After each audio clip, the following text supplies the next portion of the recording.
సగటు ప్రేక్షకుని వినోద సాధనం సినిమా. కోవిడ్ పుణ్యమా అని ఓటీటీల రంగప్రవేశంతో సినిమా థియేటర్ల మనుగడ కష్టతరంగా మారిందనే చెప్పాలి. తెలంగాణలో పర్సంటేజీ విషయమై నిర్మాతలు, థియేటర్ యజమానుల మధ్య నెలకొన్న వివాదం ఏపీలో కూడా చర్చనీయాంశమైంది.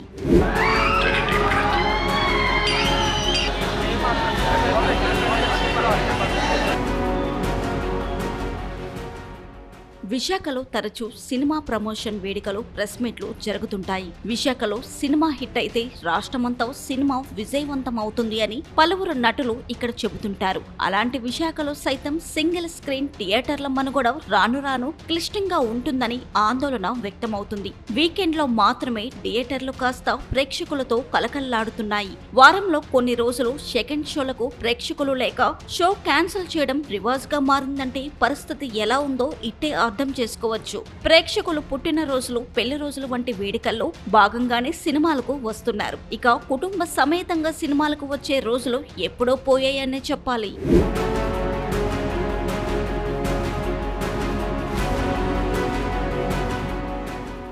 తమిళనాడు, కర్ణాటక, మహారాష్ట్ర మాదిరిగా నిర్మాతలు పర్సంటేజీ ఇవ్వాలని తెలంగాణలో కొంతకాలంగా ఎగ్జిబిటర్లు డిమాండ్ చేస్తున్నారు. ఈ వివాదం మెగాస్టార్ చిరంజీవి వరకు వెళ్ళింది. ఇదే వివాదం గతంలో హరిహర వీరమల్లు సినిమా విడుదల సమయంలో వచ్చింది. మళ్ళీ mega compound hero Ram Charan cinema Peddi 2 సార్లు వాయిదా పడడానికి ఈ వివాదం కారణమైంది. అంటే ఈ వివాదం మెగా ఫ్యామిలీని టార్గెట్ చేసినట్టు ఉందని ఇటీవల విశాఖలో నిర్మాత నట్టి కుమార్ వ్యాఖ్యానించడం తెలిసింది.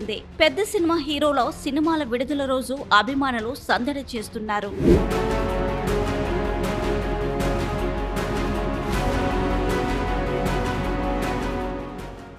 ఐనాక్స్, మల్టీప్లెక్స్ థియేటర్లు వచ్చాక సింగిల్ స్క్రీన్ థియేటర్లకు వచ్చే ప్రేక్షకులు తగ్గిపోయారని చెప్పాలి. మల్టీప్లెక్స్ థియేటర్ల నిర్వహణలో సిబ్బంది ఖర్చు పరంగా కలిసి వస్తుందని అంటున్నారు. ప్రస్తుతం సినిమా థియేటర్లో ఆక్యుపెన్సీ 40 నుంచి 60% మాత్రమే ఉంటుంది. ఒకప్పుడు థియేటర్లు ప్రేక్షకులతో కలకలలాడేవి. సినిమాలు 50 రోజులు, 100 రోజులు ఆడేవి. విశాఖలో కాలక్రమంలో ప్రభాత్, నవరంగ్, శ్రీకృష్ణ, పూర్ణ, పరమేశ్వరి వంటి థియేటర్లు మూతపడడం, షాపింగ్ కాంప్లెక్స్లుగా మారడం తెలిసిందే. ఇక శ్రీకాంతి థియేటర్ కూడా కొంతకాలం సినిమా థియేటర్ గాను, కొన్నాళ్లు కళ్యాణ మండపంగా నిర్వహించడం విశేషం.